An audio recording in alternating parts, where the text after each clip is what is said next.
Sinabayan ng protesta ang anibersaryo ng martial law ngayong araw. Tinapatan naman yan ng Marcos loyalists na ibinida ang magandang epekto raw ng batas militar. Nasa frontline ng balita yan si Faith Del Mundo.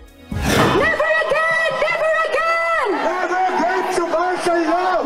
Nagmarcha mula Liwasang Bonifacio pa Menjola ang iba't ibang grupo sa ika-51 anibersaryo ng deklarasyon ng martial law. Mga nakaitim ang mga rallyista, simbolo raw ng madilim na karanasan noong batas militar. Hindi raw totoong golden age ang panahon ni dating Pangulong Ferdinand Marcos Sr. Mahalaga na makintal sa isip ng mga kabataan, lalo na sa kanila, na hindi nakaranas ng martial law, na masama ang martial law. Hindi ito masaya. Ang martial law ay larawan ng pagkabaon sa utang ng Pilipinas. Nagtirik pa ng mga kandila ang mga rallyista sa harap ng barikada papasok ng Malacanang compound. Nabantay sarado naman ng mga pulis.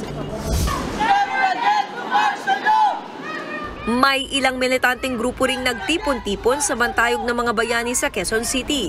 Kabilang sa mga nakiisa si Jimmy Regalario, isa sa mga unang naging biktima ng batas militar noong September 21, 1972. Sa edad na 75, sariwa pa raw sa kanyang alaala kung paano siya pinahirapan noon ng mga sundalo. Nakahiga ka, nakadanggel yung ulo mo sa isang parang tabla na mahaba. At habang nakadanggel yung ulo mo, binatakpan ng mabahong basaan yung mukha mo. At unti-unting binubuhusan ng tubig. At hanggang sa lumabas yung dugo niya, mga suntok sampal lang ang inabot mo. Pero pagdating dun sa hindi nila alam kung ano ikakaso. Sa gitna ng mga nagprotesta kontra martial law, nagtipon naman sa ancestral house ng pamilya Marcos sa San Juan ang ilang Marcos loyalists.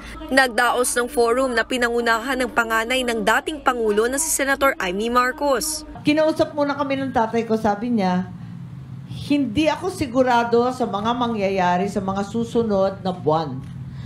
Nasa peligro tayo, ang ating pamilya at ang buong bansang Pilipinas.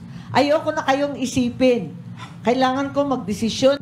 Nagsalita rin ng mga retired general na pawang mga aktibong sundalo pa lang noon. Kabilang sa mga dumalo si dating National Security Advisor Hermogenes Esperon Jr. Taliwas sa pahayag ng mga grupong nagrally, may magandang naidulot daw ang martial law, gaya ng pagkakaroon ng disiplina sa bansa. Pero hindi kinakaila ni Esperon na may mga naganap din pang-aabuso noong martial law. Nagkaroon ng disiplina. Pero hindi ko tinatatwa na marami ding abuso. May mga abuso. Marami akong nakitang abuso. Pero para sa akin, at least hindi nanalo ang NPA.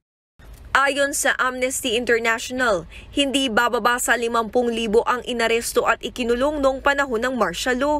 Sa bilang na ito, higit 11,000 ang tinorture, habang higit 2,000 ang pinatay at nawawala.